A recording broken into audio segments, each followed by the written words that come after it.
Namo tassa bhagavato arahato samma sambuddhassa. Namo tassa bhagavato arahato samma sambuddhassa. Namo tassa bhagavato arahato samma sambuddhassa.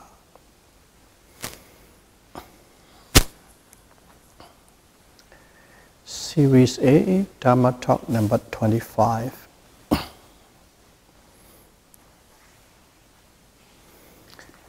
In the last Dhamma talk, we were discussing about 4 types of yogis with regard to parami.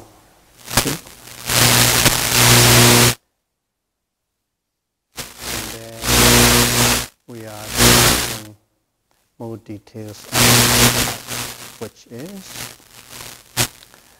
one who has a great difficulty and pains and suffering in his while he meditates, and also the progress is very slow or hardly any.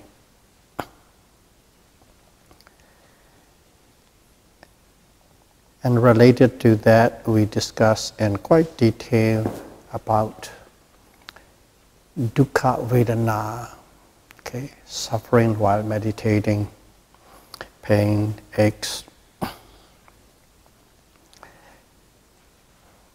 numbness, tingling, and so on.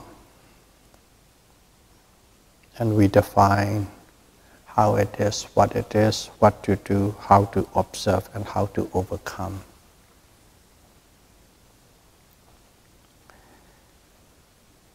And here the key point is, even though one doesn't have parami in the past, related to samatha meditation or vipassana meditation, if one is persistent in this very life, okay, without losing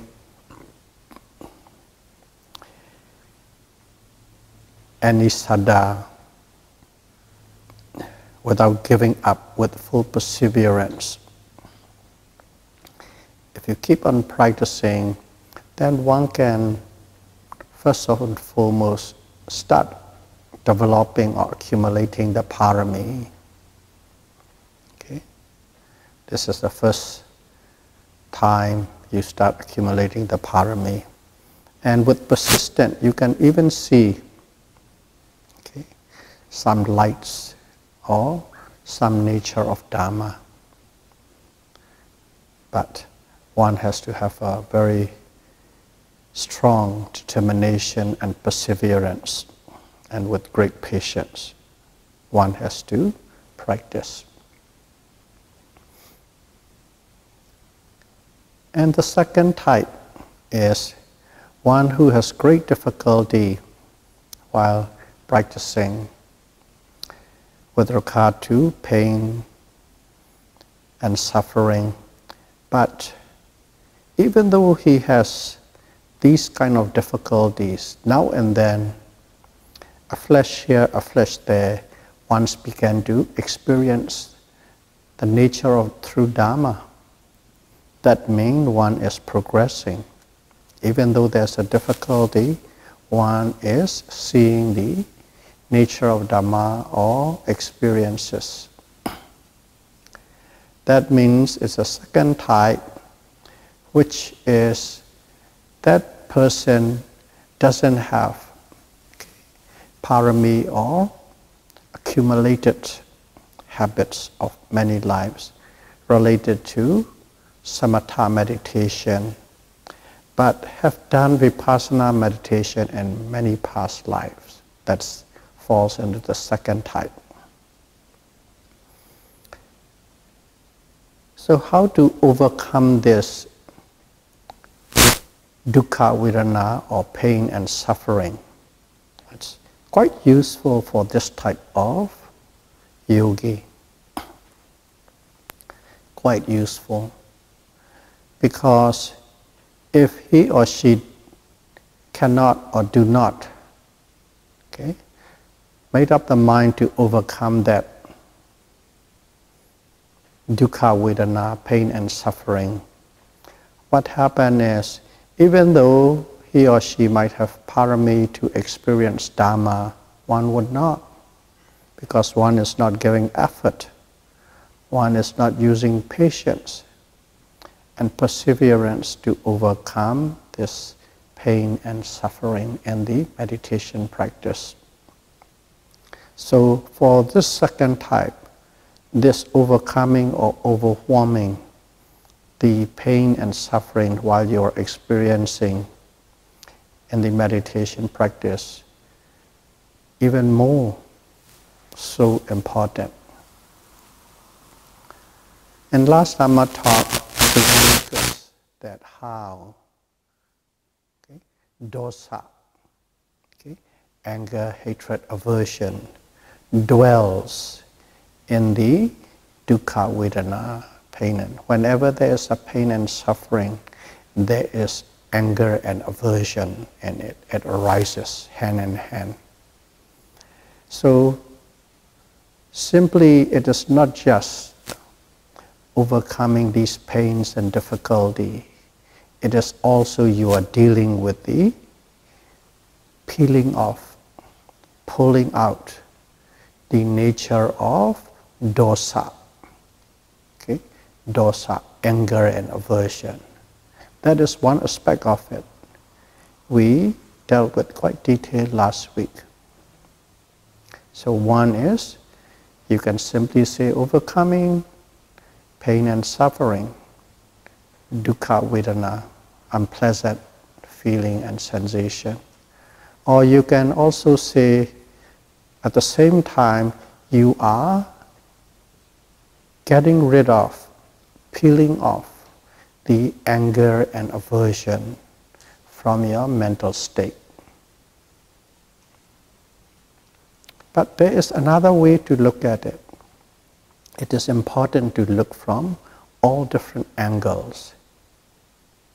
When you know from all different angles, the inspiration to practice this becomes stronger and bigger. You have aversion, you have anger towards this pain and suffering.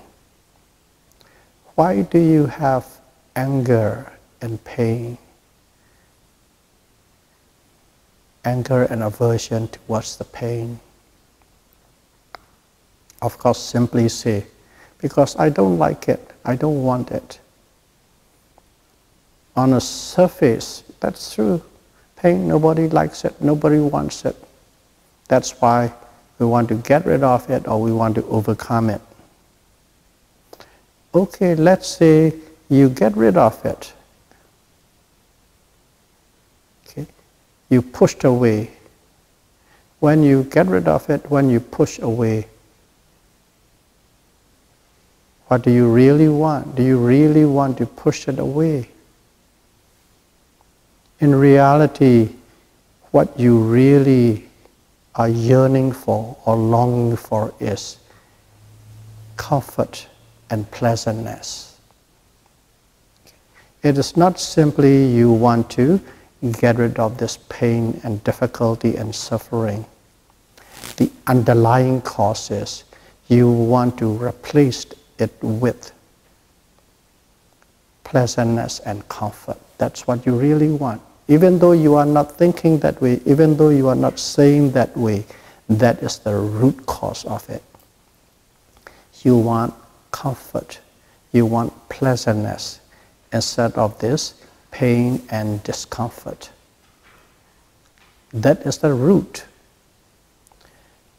So, wanting comfort, wanting pleasantness.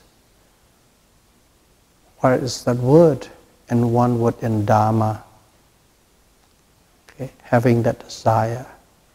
It is Dhamma, craving. Dhamma. So having aversion towards the pain and suffering is exactly not only that you are living with dosa, anger, you are also living with craving, Dhamma. These are the things that is happening, whether you know or you don't know, it is happening. You want to get rid of it and you want to replace it with pleasantness and comfort. There's a dosa, anger. Why do you have this anger? Because you have a craving for pleasantness and comfort. Craving, Dhamma. Craving, Dhamma. What is that? Pain, suffering, dukkha. What is that? Dukkha, pain, suffering is the first noble truth. Okay? The noble truth of suffering. Whenever we are experiencing pain and difficulty, in a way, you are having the first-hand experience of the noble truth of suffering, the first noble truth. And then, second one, what is the cause of this dukkha, suffering, the first noble truth? Is the second noble truth. The cause of suffering is Dhamma, craving. So, in other words,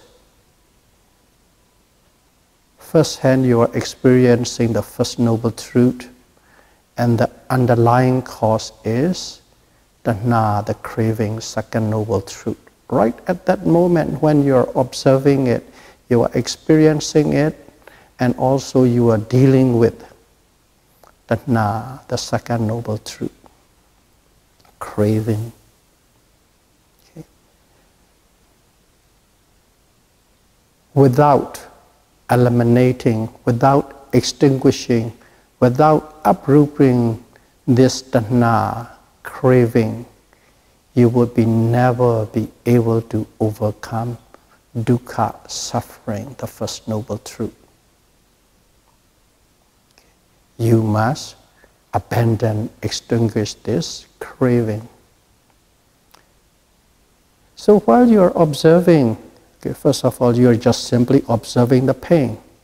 You observe the pain, your job is to overcome the pain. Okay?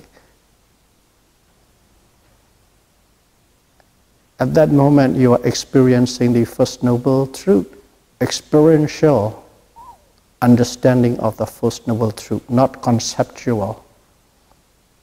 And at the same time, to overcome it, to get rid of it, you must also abandon or extinguish Dhamma, craving. So whenever you are observing this pain,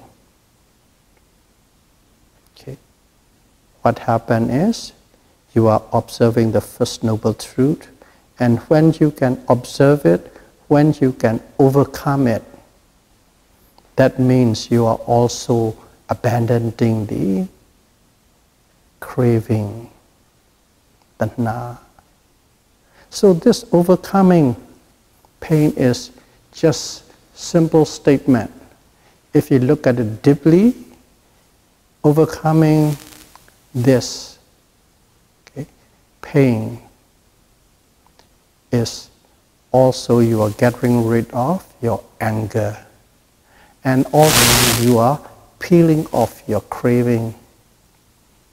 See the effects, what the effects are. We just simply say, observe, observe, to overcome the pain, to overcome the pain.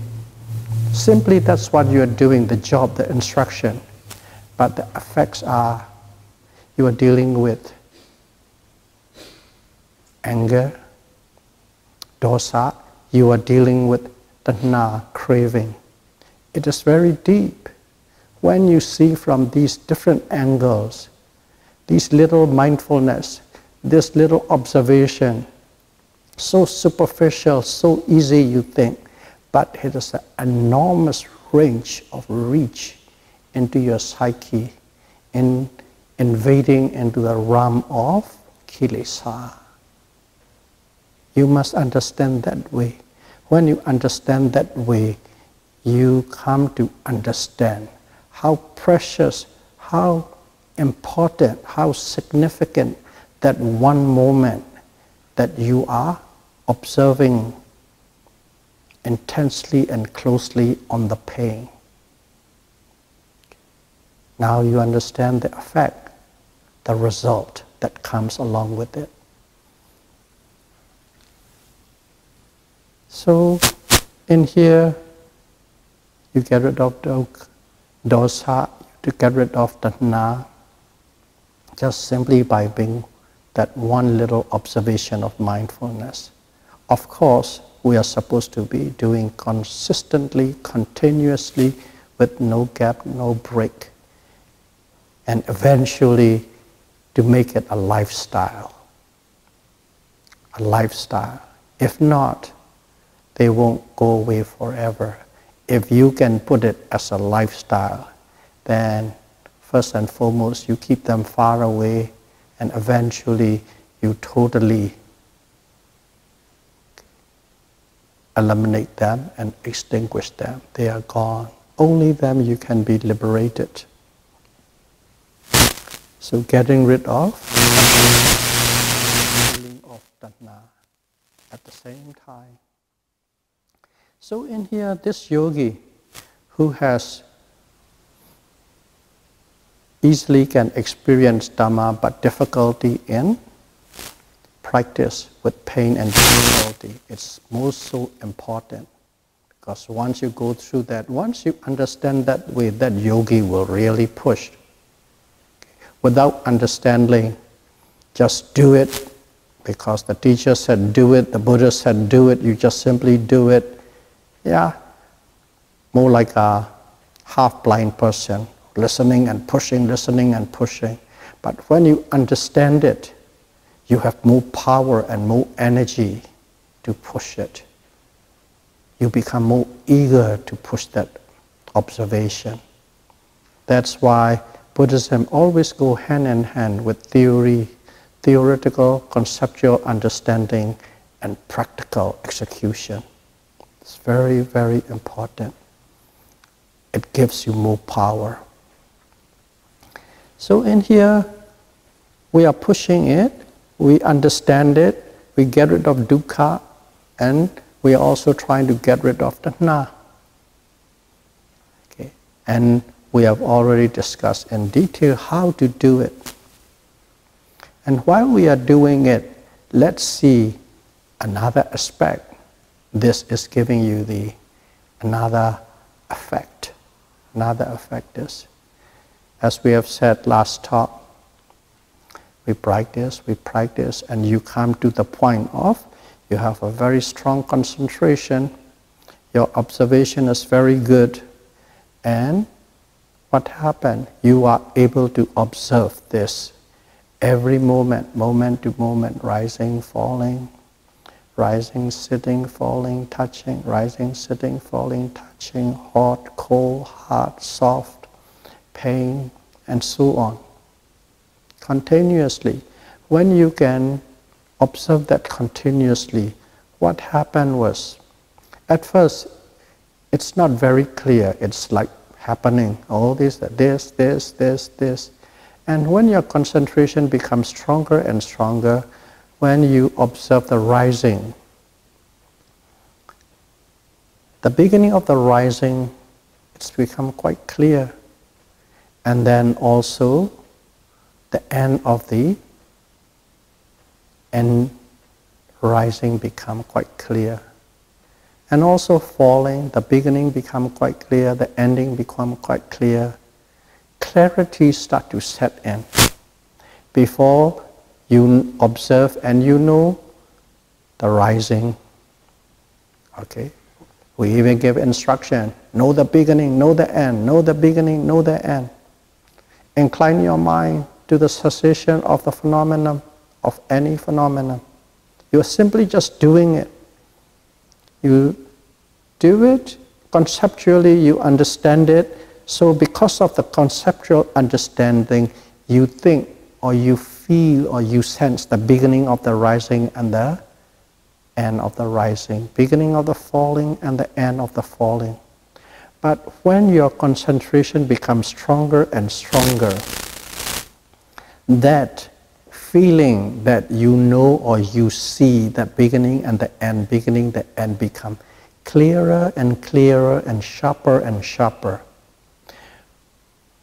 From the mixture of conceptual understanding of the beginning and the end, that conceptual understanding starting to drop and starting to fade. Of course, in your mind you think you see, you know, but that conceptual understanding is still playing a very big part in the seeing of that beginning and the end. But when your concentration becomes stronger, that seeing of beginning and the end becomes sharper and sharper, clearer and clearer. So sharp and so clear that conceptual understanding, theoretical understanding of the beginning and the end doesn't play. Now you actually are experiencing the beginning and the end, the beginning and the end, the beginning and the end. So what is the beginning and the end? The beginning is arising of anything. Arising of the abdomen, arising of the thought, arising of the pain, arising of a joy, arising of an anger, arising, or becoming, or birth of something, whether it is physical or mental. And then what is passing away? Okay, the end means passing away the end, or ceased, or death. Passed away, ceased, death. Of that object, whether it is physical or mental, whatever rises must pass away. Whatever is born dies. Whatever come to exist, it deceased. That you will see in every observation. Because your concentration is strong and your sensing or your feeling of that birth and death or arising and passing away is not controlled or play a major role by the conceptual understanding, which you do not even aware of it, but it is.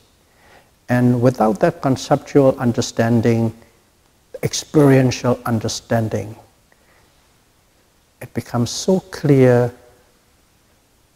Sometimes you feel like you are actually seeing with your own eye, not just sensing, not just feeling. You actually are seeing. Of course, your eyes are closed, but you can actually perceive like as if you're seeing with your own eye the birth and the death. That kind of a thing. So this passing away, arising, whatever arises passed away, whatever arises passed away, whatever arises passed away. What is that? Passing away, die, death, deceased. In one word, it is the nature of impermanence. Nature of impermanence, anicca. That's what you are seeing. Now we are using words to understand impermanence, states of constant change, state of flux. Okay. Passing away is the point that is making you understand, making you to experience the true nature of impermanence of any and every the true nature of consistent impermanence of every physical object and every mental object, of your body and of your mind. That's what you are experiencing. Anicca, impermanence, anicca, impermanence, or constant state of change.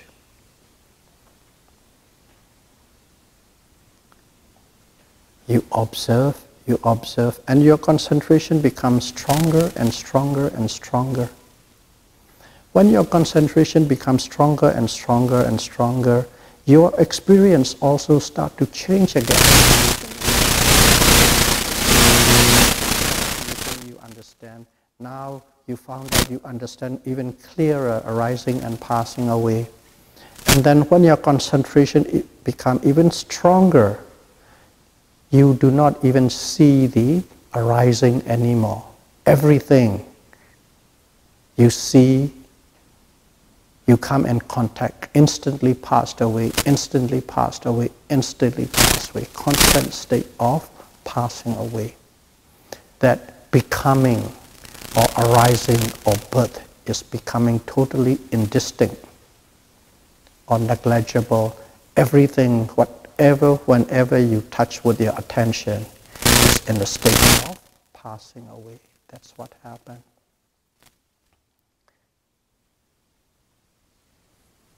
And when you reach to that stage, how do you reach it? By your concentration become deeper and deeper and stronger and stronger. That is the key point. The stronger, the deeper the concentration is, the deeper you get into the insight. Constant state of death, constant state of cessation. That's all that you see. So we talked about before, we understand anicca conceptually, and then we understand anicca with the arising and passing away quite clearly and sharply. Yeah, we understand.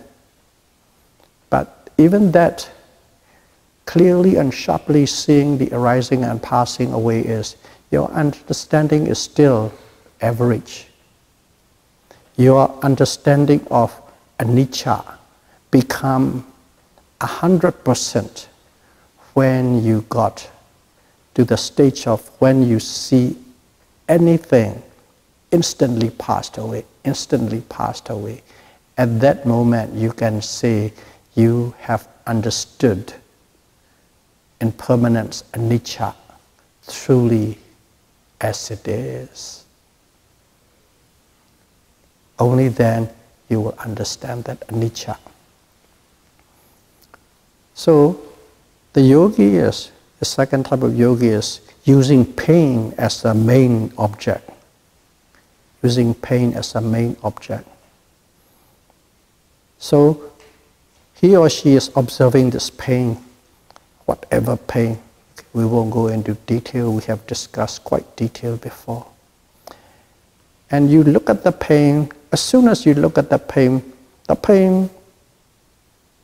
passed away. The pain passed away, and everywhere the pain pops in your body, attention is there, the moment's there, the pain is already gone. As if, like let's say it's a shadow. I quite often use the word, just as an analogy. You're driving on a highway with the forest beside. You're driving about 120 kilometers an hour. And when you're driving that, all the trees are there, you see the trees. But the moment you think you see it, it's gone. The moment you think you see it, the tree is gone. It's just like a shades. It's just like a shadow. You are seeing it because you have to see it to finish seeing it. You know there's a beginning, you know there's an end. But while you're driving about 120 kilometers an hour on a highway, all that you see is just zip, zip, zip, zip, zip, zip, zip, just shadows. Just shadows, just like shades, past, passing away, passing away, passing away. That is how one sees any object and every object when yogi is, in terms of a name, they call it a Bhinga Jnana, insight into the state of dissolution. Translated, insight into the state of dissolution, Bhinga Jnana. When you got there, that is how you see the object. And now that yogi, second type of yogi, is using the pain as the principal object. Pains, he has very great difficulty. But when he got to that state, Bhinga Jnana, the moment you observe pain, it's gone. The moment you say it's gone. The moment you observe the pain, wherever it is gone. If the pain is gone, what is it? You have overwhelmed the pain. That's it. It is not that the pain doesn't exist or the pain stopped existing. As long as you have the body, pain will be there. That is nature. That is a natural phenomenon. This body, physical body, coexists with pain, coexists with discomfort. It is there, but your understanding is at a level, inner insight into the state of dissolution. Whenever you see is the pain's gone, the pain's gone, the pain's gone. When the pain is gone, you have no more pain. You have overcome the pain. For that moment, of course, you are not fully graduated yet. So when you have overcome the pain, in other words, what do you mean? What does it mean? You have overcome dosa that associated with the pain. And also you have overcome Dhamma, craving, wanting to replace the pain with the comfortable feeling. That craving also gone. You have killed Dhamma. You have pulled out the thorn of this dosa, anger, when you reach it. But of course, this is from many angles I try to explain. But simple instruction is, you must observe. I try to sound like my teacher, big, deep voice. You must observe to overcome the pain. That's it. That is the instruction, how to do it. And when you do it, these are the things what happen. First, dosa overwhelmed. Second, Dhamma is just peeled off, gone at that moment. No more Dhamma. And also you understand that experientially what anicca means, impermanence means. Before we understand too, oh, you born, you die, everything come and they're gone, the universe will be blown up, and so on and so forth. Theoretically we understand, but now your understanding of anicca, impermanent, is experiential. That's the understanding we need. And also, as these things are passing away so fast, everything, not just the pain, whatever that yogi is observing, rising or falling or hot or cold or thought, even the thoughts are like a flickering moment, just like drop like shades and shadows. Thoughts come, boom, another thoughts come, boom, like as if never ever exists. And these rapid succession of cessation or disappearings are so great, you begin to feel like really uncomfortable. This uncomfortable is not from the pain. This uncomfortable is not from any other condition. This feeling of not being comfortable, this feeling of feeling unpleasant is due to the understanding that things are disappearing in a fleeting moment. That understanding oppresses you so much, you begin to feel uncomfortable. Wow, this is what really is. All the material phenomena are like this. All the mental phenomena are like this. And you really feel it. Okay? Some sort of a mental pain, knowing the true nature of mind and body. And that mental pain, that particular mental pain arising out of understanding of the succession of disappearance, that is called, you understand the dukkha. And dukkha in a sense of what the Buddha said, okay? The noble truth of suffering, the noble truth of the dukkha shisa.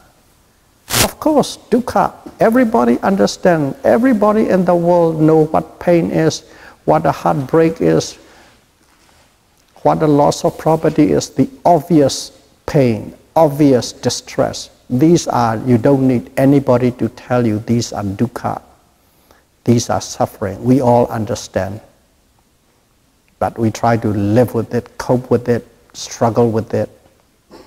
But when Buddha said, okay, the first noble truth, dukkha sissa, life is suffering, the Buddha means that constant, quick succession of passing away of all material phenomena and all mental phenomena. That's what he's referring to. That in-depth understanding, that way of understanding can only be reached with your meditation, with your great effort to observe, being mindful every moment, constantly, without a break and a gap. And through it, you get into very deep concentration, and suddenly you have the ability to see the true nature of the mind and matter. Their state of flux, and how that state of flux is painful. And then, thirdly, there's nothing you can do to change that phenomenon. Nothing you can do, nothing you can exercise, or no powerful force in the universe can change that phenomenon. That phenomenon simply exists. And that is called anatta, non-self. Non-self. Because what you consider self, what you consider soul, what you consider supreme being, are also subjected to that constant state of disappearance in a quick succession. So you understand anicca, dukkha, and anatta. So we simply say, observe the pain, overwhelm the pain. When you observe the pain and when you overwhelm the pain, what is happening? You are getting rid of dukkha. Or you are getting rid of dosa that associated with the pain. That is number one. And also you are peeling off tanha, craving. Always the constant desire to be comfortable and be pleasant. That craving you are peeling off. And at the same time, you are understanding the nature of anicca, impermanence. You are understanding the nature of dukkha, suffering, what Buddha meant as a first noble truth. And you are also understanding there is nothing can be controlled, nothing is eternal, nothing is permanent. Nature of non-self or no soul. Because soul is considered as eternal and permanent. But when you meditate and when you reach to the stage, you will be observing what you call it a soul. And at that moment you found out it is always just disappearing, disappearing, disappearing, and nothing you can do about it. And at that moment you truly understand the concept of anatta. Till then, you might think, you might analyze, I understood, but you don't truly understood. That's why experiential understanding, that word is stressed heavily in Buddhism. Theoretical understanding and experiential understanding is entirely different. So here, this second type of yogi who has difficulty in meditation with pain, but can see the Dhamma quite easily. In other words, he has a parami, great parami accumulated in Vipassana, but nothing in Samatha. If he understands this concept clearly, it will be more inspired to do, knows what to do, and they will have more patience and more perseverance towards the pain and can attain the higher level of understanding and ariyaship. Okay. That is the second type. The third type of yogi is that yogi never meditate, but sit down and meditate. He can just sit down right away. Okay? Never meditate, but he can sit there like a statue for about 1 hour, 2 hours. At ease, okay? Very easily, and wow. But that yogi practice months, years, but do not come into fruition, into the understanding of Dhamma. That's the third type. Okay? That is the result of many lives experience in practicing samatha meditation. But that person have never practiced Vipassana meditation in the previous life. That's the third type. So what happened is, because of his parami in the samatha meditation, that person sit down and can get into meditation quite easily, can get into the deep concentration quite easily, can get into absorption, jhana quite easily. Okay, for no reason. But goes into deep meditation, deep absorption, jhana, but no understanding of the Dhamma. That's where it is. Because of that, what happened was, when he is practicing, when you talk to the point of absorption and jhana, that person has a great calm, great peace, great tranquility, serenity. In other words, put in a very layman term, you feel fantastically good. That person can sit for hours, and he or she will sit again and again and again, because other things that the person can do, go out, parties, drink, smoke, whatever our world has accepted, average norm have accepted the pleasure.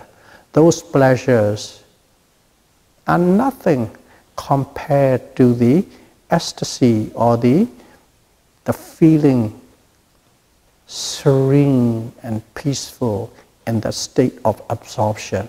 That absorption is so good, you wouldn't care for others. You will sit there and meditate again and again and go into that state. And that person become hooked, so to speak. Or in other words, that person has Dhamma, craving to all these pleasant feelings that is produced by jhana or absorption or deep concentration. You absorb into it. So He got hooked into the pleasant sensation and feeling. I won't go into details how they are, what they are. Occasionally I have already talked it quite a bit about it. So as he got hooked into it, or as he have a craving, Dhamma for it, the yogi simply stopped there. It's very serene, very tranquil, very calm, very peaceful. He lives with it. Why does he live with it? Because he craves for it. As he craves for it, he grabs it, he becomes one with it, and he doesn't get out of it. And that state, okay, in a meditation practice, in a Vipassana meditation practice, the yogi has stopped within. Stop within.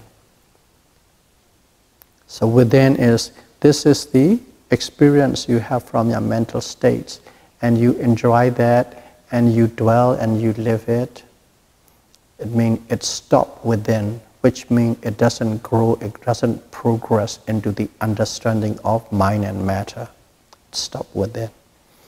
And that yogi will never, ever experience Dhamma anymore, as long as he craves for it. And that's why there are quite a bit of number of yogis, they came to Vipassana meditation, they got there, they got into that state. After a while, they even pack and leave. They don't even bother to carry on, because they can stay with that state. And then for the rest of their life, they will be practicing and they stay there. And some, without proper teacher and things like that, they even think that state they are enlightened. That kind of feeling. And some people actually think they are enlightened because it's serene, tranquil, calm, peaceful.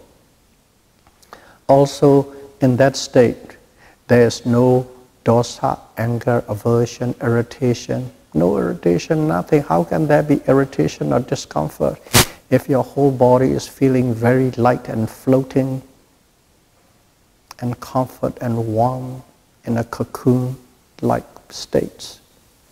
So there's no dosa and lobha. They think they are not attached to anything. But one thing is they are not aware, they are attached to that state. That is so subtle, it plays tricks on your mind. They are attached to it, but the rest of the thing, they don't really have any desire for it. No desire for house, no desire for money, no desire for spouses, sex, children, nothing. They have no desire. That is what they are contemplating. I have no desire on that, no desire on that, no desire on that, no desire on that. Oh, I have no lobha. But they do not see that little craving into the state of that tranquility and serenity. That one is so subtle they cannot and they do not understand. That is the third type of yogi. Until and unless they drop it, they won't. And the fourth type of yogi is, one, as soon as you go into meditation, they can get into it with ease and comfort, no problem. And then they also see the true nature of Dhamma very quickly, successively. That is the fourth type. Of course, everybody wants to be in the fourth type, but it is not given to you. It is the practice, the effort that you have put for many lives. That is what gives you that state. Nobody is giving you. Nobody can grant you. Nobody can wish you to have it.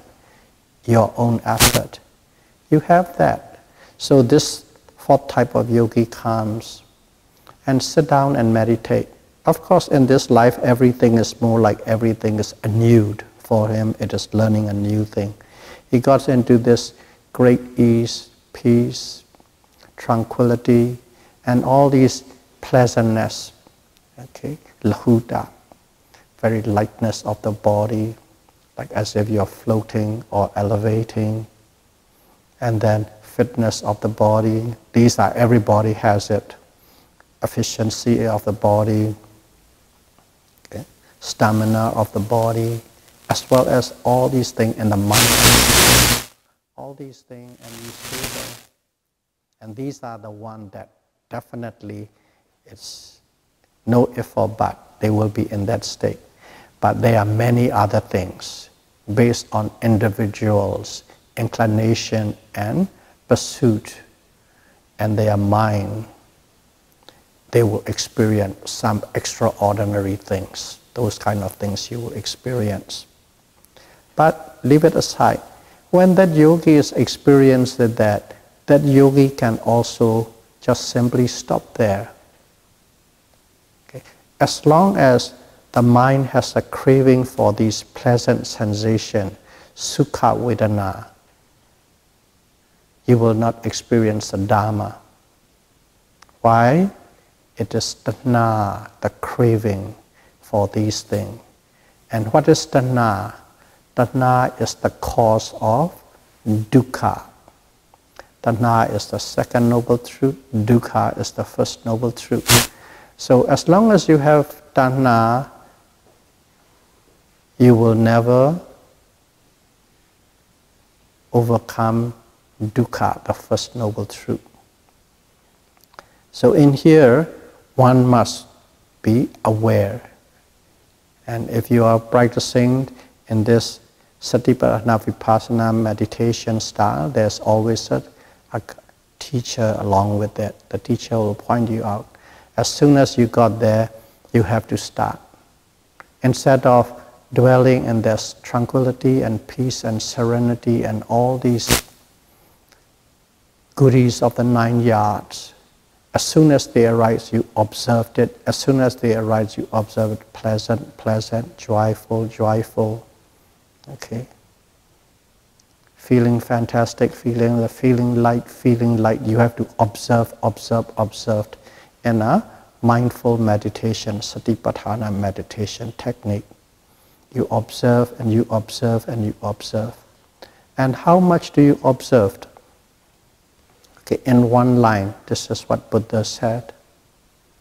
You must observe these pleasant sensations and pleasant feeling till you begin to see them as suffering. In one line, that is what Buddha said. A yogi or bhikkhu must observe these unpleasant sensations and feeling till you reach to the point of you begin to see them as dukkha, suffering. You must observe to that level. Which means, how do you do? The same thing. What do you do with pain? You observe and you observe and you observe. You see them passing away, you see them passing away slowly and slowly, and finally it becomes very rapidly, and finally to the point of you can't even observe or count or follow. And in here too, you observe this pleasant sensation, and then slowly that disappear. You observed, stay for some time, but you observe, it disappear, and slowly that disappearance of the pleasant sensation become more and more frequent, faster and faster, faster and faster. Let's say, as an example, you observe pleasant feeling about 1 minute, and then about 1 second, it disappears, and then appears again 1 minute, and then about 1 second it disappears at the beginning. Just showing with numbers. And eventually what happened? 1 second, there's a pleasant feeling. You observe it, the next second it's gone. The same thing, second by second alternate, every second alternate. Pleasant feeling, gone. Pleasant feeling, gone. Pleasant feeling, gone. That's the first thing.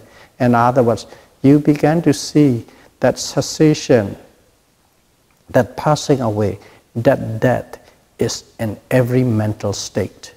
That's what it is. So you began to see many gaps within that great pleasant feeling or bliss. So you can call it bliss, you can call it pleasant feeling, you can feel it tranquility, you can call it serenity, call what you will. Anything that makes you feel good. Piti, sukha.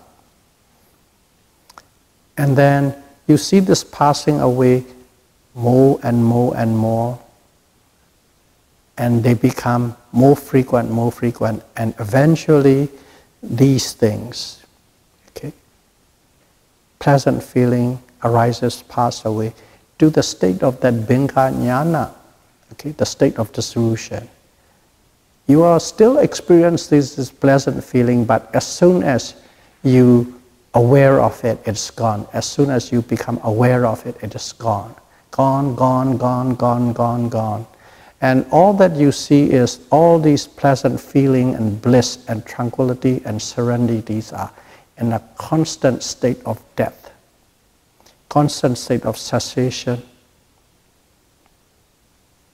At that moment, at that level, a yogi has seen the bliss and the pleasant feeling, sukha, as dukkha.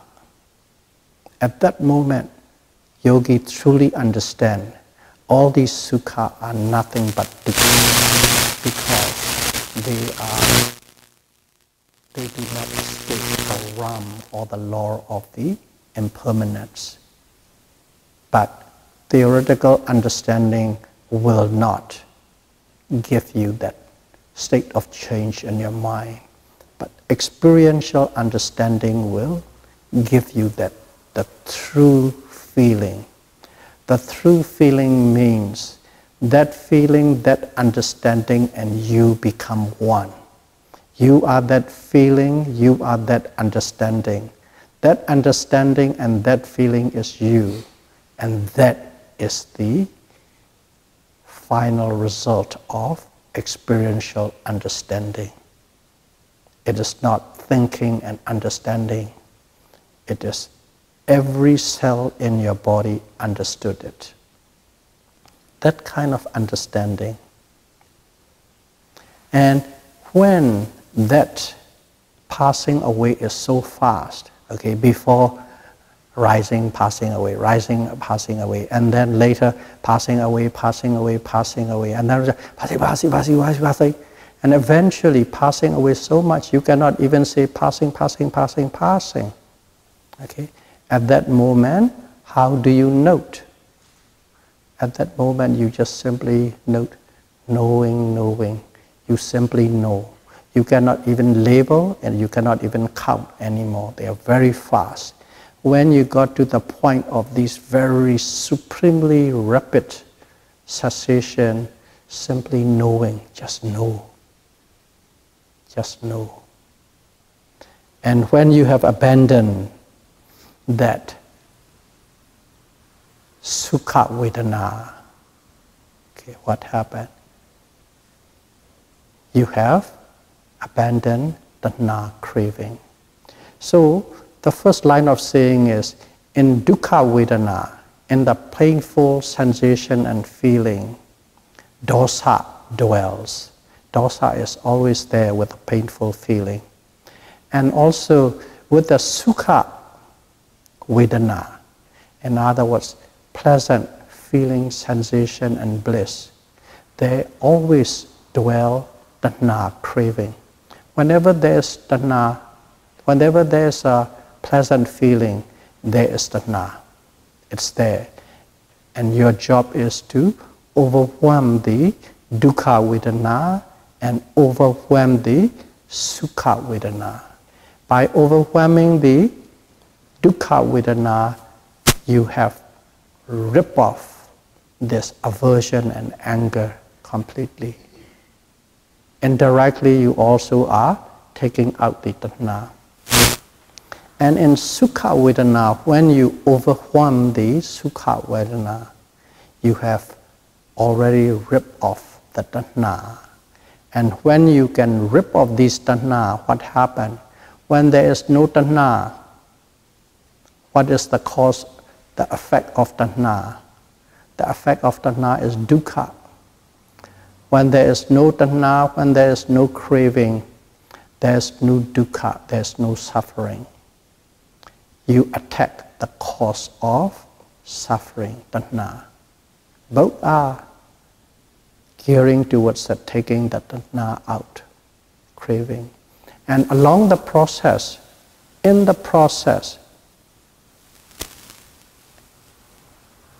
what is happening?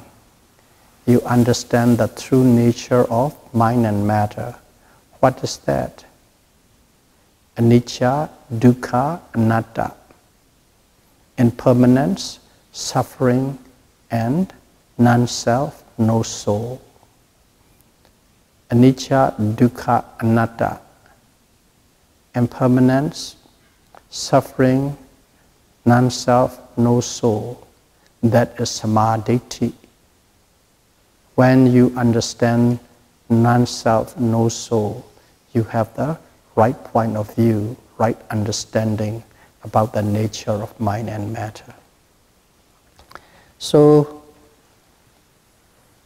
may all of you be able to practice Satipatthana Vipassana meditation and be able to practice to the point of overwhelming the dukkha vedana, pains and unpleasantness, and overwhelm the sukha vedana, pleasantness and bliss, as soon as possible, and free from suffering, the first noble truth, as soon as possible. Sadhu, sadhu, sadhu. Buddham pujami.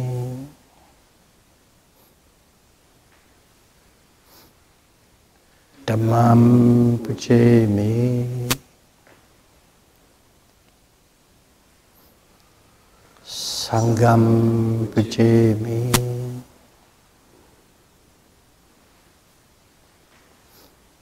Thank you very much.